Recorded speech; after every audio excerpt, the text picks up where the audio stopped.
श्री गणेशाय नमः. श्री स्वामी समर्थ. सुप्रभातम. नमस्कार. सिया ऑफिशियलवर आपले सुस्वागतम. योगेशं सच्चिदानंदं वासुदेवं व्रजप्रियं धर्मसंस्थापकं वीरं कृष्णं वंदे जगद्गुरुं. आज आपण महाभारतातल्या पहिल्या खंडातल्या आदी पर्वातले अर्जुन वनवास पर्व पुढे वाचायला सुरुवात करूया. वैशंपायन पुढे सांगू लागले. तपस्वी म्हणाले, या 5 तीर्थांपैकी प्रत्येक तीर्थामध्ये एक एक सुसर राहते आणि त्यामुळे तापसांनी ही 5 तीर्थे वर्ज्य केली आहेत. वैशंपायन म्हणाले, अर्जुनाने ऋषींचे हे बोलणे ऐकून घेतले आणि तेथे जाण्यापासून ते अर्जुनाला परावृत्त करीत असताही तो ती तीर्थे पाहण्यासाठी हट्टाने गेलाच. नंतर एका महर्षीला अतिशय आदरणीय वाटणाऱ्या सौभद्र तीर्थ नामक तीर्थाकडे तो गेला. काहीही विचार न करता त्या तीर्थात त्या शत्रुघ्न अर्जुनाने स्नान केले. पण तो पुरुषश्रेष्ठ कुंतीपुत्र धनंजय स्नानासाठी त्या तीर्थात उतरला असता पाण्यात लपून बसलेल्या एका प्रचंड सुसरीने त्याचा पाय घट्ट पकडला. पण बलाढ्य वीरामध्ये अग्रेसर असलेल्या अर्जुनाने त्या सुसरीला पकडले आणि ती त्याच्या हातून सुटण्याची अनावर धडपड करीत असताही तो तिला घेऊनच पाण्याबाहेर आला. त्या सुसरीला यशवंत अर्जुनाने पाण्याबाहेर ओढून आणताच अनेक अलंकारांनी नटलेल्या एका सुंदर स्त्रीमध्ये तिचे रूपांतर झाले. त्या स्त्रीची कांती अतिशय तेजस्वी होती आणि तिचे रूप मनोहर आणि दिव्य होते. ते विलक्षण अद्भुत दृश्य पाहताच कुंतीपुत्र धनंजय विस्मयाने वेडावून गेला आणि त्या स्त्रीला त्याने विचारले, कल्याणी, तू कोण बरे आहेस आणि तू जलचरी कशामुळे झालीस? ज्याच्यामुळे तुला सुसरीचा जन्म प्राप्त झाला असे हे पाप मागे तू कोणत्या कारणामुळे केले होतेस? सुसर झालेली वर्गा नामक अप्सरा पराक्रमी वीरा सुसर झालेली वर्गा नामक अप्सरा म्हणाली, पराक्रमी वीरा, देवांच्या वनात विहार करणारी आणि धनपती कुबेराची नित्य अतिशय आवडती असलेली मी वर्गा नावाची अप्सरा आहे. बलिष्ठ वीरा, माझ्या दुसऱ्या 4 मैत्रिणी माझ्याप्रमाणेच इच्छेप्रमाणे कुठेही संचार करणाऱ्या आणि शुभ होत्या. त्या माझ्या मैत्रिणीसह मी एकदा लोकपालाच्या म्हणजेच कुबेराच्या भवनाकडे निघाले होते. वाटेत आम्ही सर्वजणींनी अतिशय उग्र व्रताचे आचरण करीत असलेला मोठा देखणा आणि अगदी एकांतवासामध्ये एकटाच वेदाध्ययनात मग्न झालेला एक ब्राह्मण पाहिला. त्याच्याच तपश्चर्येच्या प्रभावाने ते सारे वन तेजाने उजळून निघाले होते.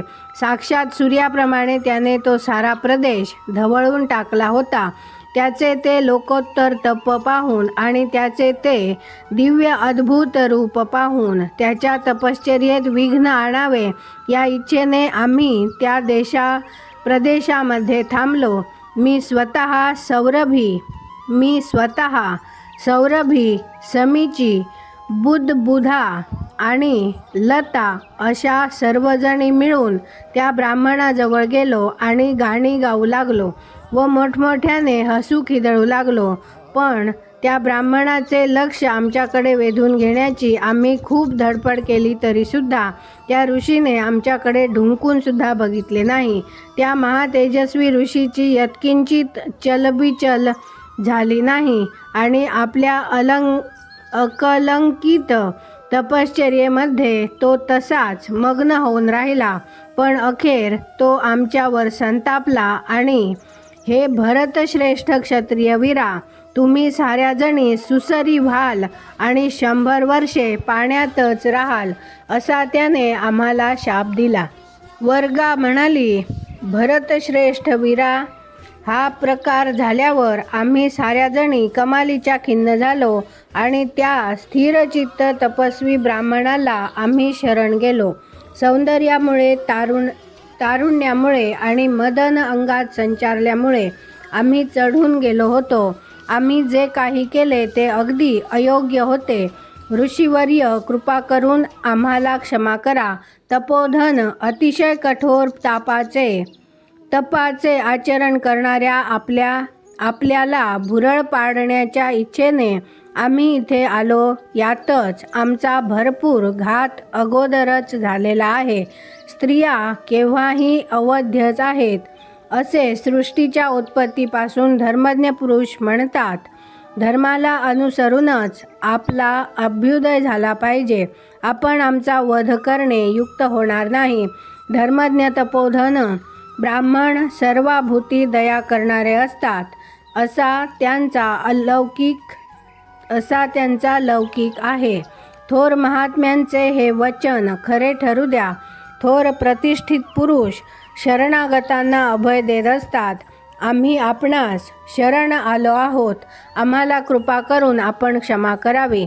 वैशंपायन म्हणाले, वीरश्रेष्ठ जन्मेजया, पवित्र कर्मे करणाऱ्या त्या धर्मात्म्या ब्राह्मणाला अप्सरा असे बोलल्या असता सूर्याप्रमाणे तेज असलेल्या आणि चंद्राप्रमाणे कांती असलेल्या त्या तापसाने त्या अप्सरांना क्षमा केली. तापस म्हणाला, 100 लक्ष इत्यादी वर्षे शब्दांचा असंख्य अगणित अनंत असाच अर्थ नित्याच्या व्यवहारात असतो. परंतु तुम्हाला शाप देताना मी जेव्हा 100 हा शब्द वापरला तेव्हा त्याचा 100 हाच नेमका अर्थ मला अभिप्रेत होता. अगणित किंवा असंख्य असा अर्थ माझ्या मनात नव्हता. तुम्ही सुसरी व्हाल आणि माणसांना पाण्यात खेचून न्याल, पण एक पुरुष श्रेष्ठ येईल आणि तुम्हाला पाण्यातून काढून तो काठावर आणील. असे झाले म्हणजे तुम्हा सर्वजणींना तुमचे मूळचे म्हणजेच अप्सरांचे रूप प्राप्त होईल. आजवर थट्टेमध्ये सुद्धा मी कधीही असत्य बोललो नाही. ज्या तीर्थामध्ये सुसरी होऊन तुम्ही राहाल ती सारी तीर्थे नारी तीर्थे याच नावाने जगात विख्यात होतील आणि महात्मे त्यांना पुण्यप्रद आणि परमपावन मानतील. आज आपण इथे थांबूया आणि पुढची कथा आपण उद्या वाचूया. माझ्या सिया ऑफिशियलला सबस्क्राईब केले नसेल तर कृपया आत्ताच सबस्क्राईब करा आणि दररोज महाभारत कथा ऐकण्याचा आनंद अवश्य घ्या. बाजूच्या बेलवर क्लिक करून लाईक करायला विसरू नका. शेअर करा, कमेंट करा आणि राधे राधे लिहायला विसरू नका. धन्यवाद. जय श्री कृष्ण.